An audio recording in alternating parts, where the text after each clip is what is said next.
Hello दोस्तों। आज इस लेक्चर में हम लोग डिस्कस करेंगे कुछ अन्य जानकारियों पे एफआईआर से संबंधित।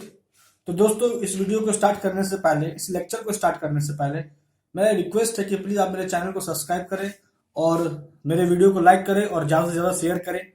तो चलिए दोस्तों, आज का लेक्चर स्टार्ट करते हैं। बेसिकली जो आज का लेक्चर है वो है कुछ अन्य जानकारियां एफआईआर के संबंध में आज हम लोग जानेंगे।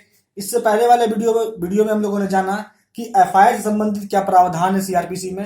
अब हम लोग जानते हैं कि उससे संबंधित और अन्य जानकारी क्या है जो हमें जानना जरूरी है एफआईआर के संबंध में। तो सबसे पहले दोस्तों, पहला पॉइंट आता है कि एफआईआर का क्या विशेषता होता है। दोस्तों, सबसे पहला पॉइंट कि एफआईआर जब भी होगा तो पुलिस को होगा। दूसरा कि एफआईआर वह इंफॉर्मेशन होता है जो समय के दृष्टिकोण से पहले दिया जाता है ऑफिसर को किसी अपराध के संबंध में, और उस अपराध का नेचर कैसा होना चाहिए, तो वो अपराध कॉग्निजेबल होना चाहिए। कॉग्निजेबल ऑफेंस किस ऑफेंस को कहते हैं? जिस ऑफेंस में पुलिस ऑफिसर बिना वारंट के या फिर बिना ऑर्डर के मजिस्ट्रेट के अरेस्ट कर सकती है, तो उस अपराध को कहते हैं कॉग्निजेबल ऑफेंस। दोस्तों, इसका जो दूसरा जो विशेषता है एफआईआर का वो यह है कि इस इंफॉर्मेशन, एफआईआर एक प्रकार का इंफॉर्मेशन ही है और उस इंफॉर्मेशन के बेसिस पे ही इन्वेस्टिगेशन की शुरुआत होती है। ठीक है। और बेसिकली यह इंफॉर्मेशन अल्टीमेटली किसको दिया जाता है? तो जिसके द्वारा प्रोसिक्यूशन होगा। कहने का मतलब कि पब्लिक प्रोसिक्यूटर को, सरकारी वकील को, या फिर असिस्टेंट पब्लिक प्रोसिक्यूटर को या एडिशनल पब्लिक प्रोसिक्यूटर को ये इंफॉर्मेशन दिया जाता है। ठीक है। जिसका संबंध एफआईआर से होता है। जो एफआईआर है उसका जो जानकारी है वो अल्टीमेटली जो है किसको दिया जाता है? तो पब्लिक प्रोसिक्यूटर को या फिर असिस्टेंट पब्लिक प्रोसिक्यूटर को। ठीक है। ताकि वो केस का मुकदमा चला सके कोर्ट में। क्लियर?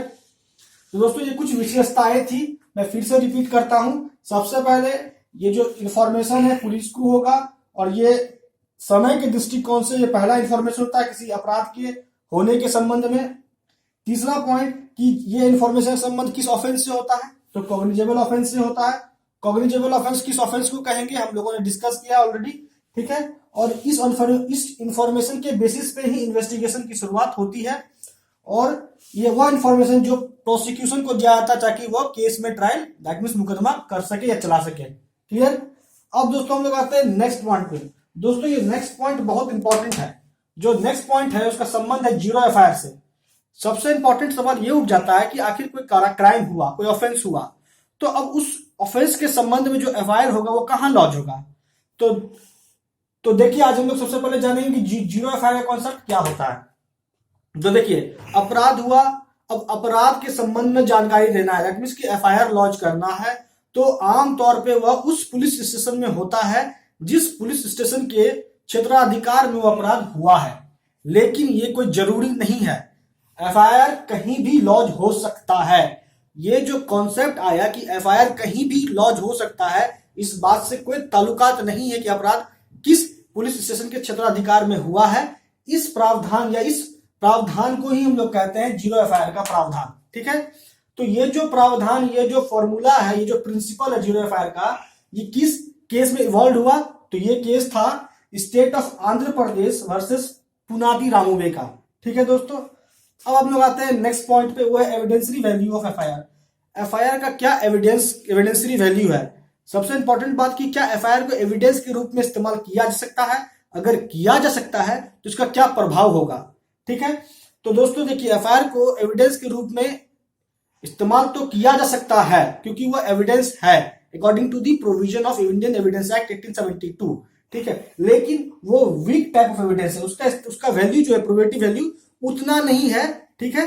जितना कि कन्विक्शन के लिए, एक्यूज के कन्विक्शन के लिए होना चाहिए। ठीक है। क्लियर? अब आते हैं नेक्स्ट पॉइंट पे। नेक्स्ट पॉइंट है डिले इन लॉजिंग एफआईआर। कहने का मतलब कि अगर एफआईआर लॉन्च करने में, एफआईआर रजिस्टर्ड करने में अगर देरी हो गई तो क्या इसका प्रभाव होगा प्रोसिक्यूशन के केस पे? क्या प्रोसिक्यूशन का केस पे कुछ इसका प्रभाव होगा, दुष्प्रभाव? तो दोस्तों जरूर होगा, बिल्कुल होगा, लेकिन तब नहीं होगा जब प्रोसिक्यूशन कोर्ट को इस बात से या मजिस्ट्रेट को इस बात से सेटिस्फाइड कर दे कि कोई उचित कारण था एफआईआर के लॉन्च करने को लेके, जो जिसमें देरी हुआ है, एफआईआर को लॉन्च करने में देरी होने का कोई उचित कारण है। अगर इस बात से प्रोसिक्यूशन मजिस्ट्रेट को या कोर्ट को सेटिस्फाइड कर देती है तो प्रोसिक्यूशन के केस में कोई प्रभाव नहीं पड़ेगा, अन्यथा इसका गहरा प्रभाव पड़ता है प्रोसिक्यूशन के केस पे, ठीक है, और प्रोसिक्यूशन का केस खारिज भी हो सकता है। दोस्तों इससे जो रिलेवेंट केस लॉ है वो है Chunni Lal versus state of Madhya Pradesh का। सॉरी, फिर से रिपीट करते हैं, यहाँ करेक्शन कीजिए, इससे रिलेवेंट जो केस है वो है Chunni Lal versus state of Uttar Pradesh का, ठीक है। दोस्तों हम लोग आते हैं नेक्स्ट टॉपिक पे, वो है सेकेंड एफआईआर। दोस्तों कभी कभी हम लोग ये समझते हैं कि एक बार एफआईआर लॉन्च करने के बाद क्या दोबारा उस इंफॉर्मेशन के संबंध में फिर से एफआईआर लॉन्च हो सकता है, तो ये क्लियर हो जाना चाहिए कि सेकेंड एफआईआर का कोई कॉन्सेप्ट नहीं है सीआरपीसी में। ये इससे रिलेवेंट जो केस लॉ है वो है TT Antony versus state of Kerala. लेकिन मान लीजिए कि एक बार किसी कॉग्निजेबल ऑफेंस के संबंध में एफआईआर हुआ, ठीक है, उसके बाद फिर दोबारा एफआईआर हुआ उसी अपराध के संबंध में, तो वो एफआईआर नहीं माना जाएगा, ठीक है। वो क्या माना जाएगा? वो माना जाएगा कि वो विटनेस के एविडेंस को पुलिस ने विटनेस के स्टेटमेंट को पुलिस ने रिकॉर्ड की है during investigation according to the provision of section 161 CrPC.